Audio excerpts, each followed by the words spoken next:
हमारे साथ बातचीत के लिए मौजूद हैं मध्य प्रदेश कांग्रेस कमेटी के अध्यक्ष अरुण यादव जी। आइए हम उनसे बातचीत करते हैं और चर्चा करते हैं कि जो कांग्रेस की जो हाल है इस वक्त, जो लोकसभा के चुनाव के नतीजे आए हैं और यहाँ मध्य प्रदेश में 29 लोकसभा की सीट है, उसमें से कांग्रेस को बहुत ही करारी हार का सामना करना पड़ा है और मुश्किल से वो 2 सीट जीत पाई है। आइए हम बातचीत करते हैं। अरुण जी, आपका हमारे कार्यक्रम जिया न्यूज में बहुत बहुत स्वागत है। सबसे पहले तो आपसे यही जानना चाहेंगे, अगर हम एक ब्रॉडर पर्सपेक्टिव में, एक बड़ा अगर बिग पिक्चर को देखें तो जिस तरह से कांग्रेस है 12 सीट से 2 सीट पे सिमट गई है। आप भी अध्यक्ष हैं लेकिन आप भी चुनाव हार गए हैं, कैसे देख रहे हैं इस पूरे वक्त? नहीं, मुझे सबसे पहले तो मैं ये कहना चाहूंगा कि जो जनादेश मध्य प्रदेश की और देश की जनता ने कांग्रेस पार्टी को दिया है उसको हम ससम्मान स्वीकार करते हैं। दूसरी बात, जहां तक मध्य प्रदेश का सवाल है, पिछली बार हम लोग 12 थे, इस बार हम लोग 2 पर केवल रह गए हैं।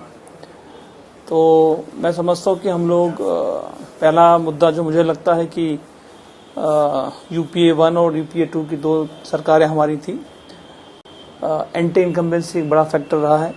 दूसरा, सरकार की कार्यक्रम हम लोग लोगों तक नहीं पहुंचा पाए, उसमें हम लोग असफल रहे। एक बड़ा मुद्दा ये भी रहा इस चुनाव का और इसकी वजह से ये करारी हार हमको पूरे मध्य प्रदेश, क्या पूरे देश में कांग्रेस पार्टी को मिली है। लेकिन आपकी अगर हम बात करें, आप अपनी सीट भी आप नहीं बचा पाए, 12 से 2 में आ गए हैं, जो मैं बार बार कह रही हूँ। तो आप कह रहे हैं एंटी इनकम्बेंसी है, इसके अलावा क्या आप देख रहे हैं? कहीं ना कहीं क्या मैंने अभी कहा आपसे, बताया आपसे कि सरकार के कार्यक्रम जनता तक नहीं पहुंचा पाए। महत्वाकांक्षी योजनाएं थी, इतनी बड़ी बड़ी योजनाएं थी, शायद उसको पहुंचाने असफल रहे हम लोग। एक बड़ा मुद्दा है मध्य प्रदेश में नहीं, पूरे देश में। चलिए इसको इस रूप में देखेंगे कि कहीं ना कहीं जो अभी जिस तरह से बीजेपी जो है, जिस तरह से वो मार्केटिंग पे फोकस करती है, ब्रांडिंग पे फोकस करती है, जिस तरह से अभी जो विधानसभा चुनाव अभी हुए थे उसके बाद तीसरी बार जो है बीजेपी सरकार सत्ता में मध्य प्रदेश में काबिज हुई है, तो क्या आप कहेंगे इसको इस तरह से देखेंगे कि ब्रांडिंग मार्केटिंग में जो है पूरी तरह से जो कांग्रेस है एक तरह से वो फ्लॉप हो गई है, पीछे नहीं? फ्लॉप तो नहीं कह सकता मैं, फ्लॉप हम लोग रहे, क्योंकि इस अगर विशेष रूप से अगर लोकसभा चुनाव की आप बात करेंगे तो लोकसभा चुनाव में निश्चित रूप से हम हर स्तर पर कांग्रेस पार्टी ने इसको लिया। मीडिया को, जहां तक मीडिया का प्लानिंग और मीडिया मैनेजमेंट की बात जो हो रही है, हम लोग भी उसमें, हाँ, निश्चित रूप से कहीं उसमें कमी जरूर रही होगी।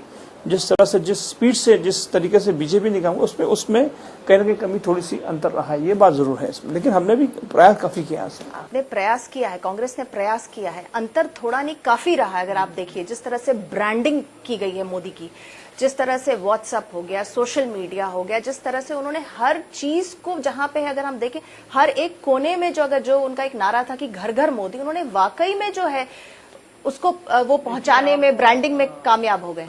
मैं ये समझता हूँ कि ये 120 करोड़ की देश के हैं और 80 करोड़ वोटर्स यहाँ पर हैं, वोट करते हैं देश के लिए।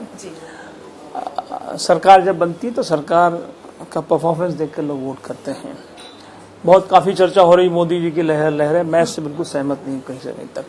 मैं सहमत इसलिए नहीं हूँ, मेरा तर्क ये है कि ये कांग्रेस के एंटी इनकम्बेंसी, कांग्रेस की सरकार के खिलाफ जो गुस्सा था वो जनता का निकला है, कांग्रेस के और वो हम मान्य कर रहे हैं। हमने मान्य किया है कि हम लोग जनादेश मिला को स्वीकार कर रहे हैं। इसमें क्या है? मान रहे हैं कि कांग्रेस के खिलाफ गुस्सा है, हार को वो उसी लहजे में स्वीकार करते हैं जिस लहजे में वो शायद अगर वो जीतते तो स्वीकार करते। उनका स्पिरिट अभी भी कायम है। वो कहते हैं कि मध्य प्रदेश में कांग्रेस दोबारा से खड़ी होगी, 5 साल का समय है, काम करेंगे और कांग्रेस को दोबारा से उसमें ऊर्जा डालेंगे। भोपाल से कैमरामैन नरेश के साथ मुक्ता पाठक।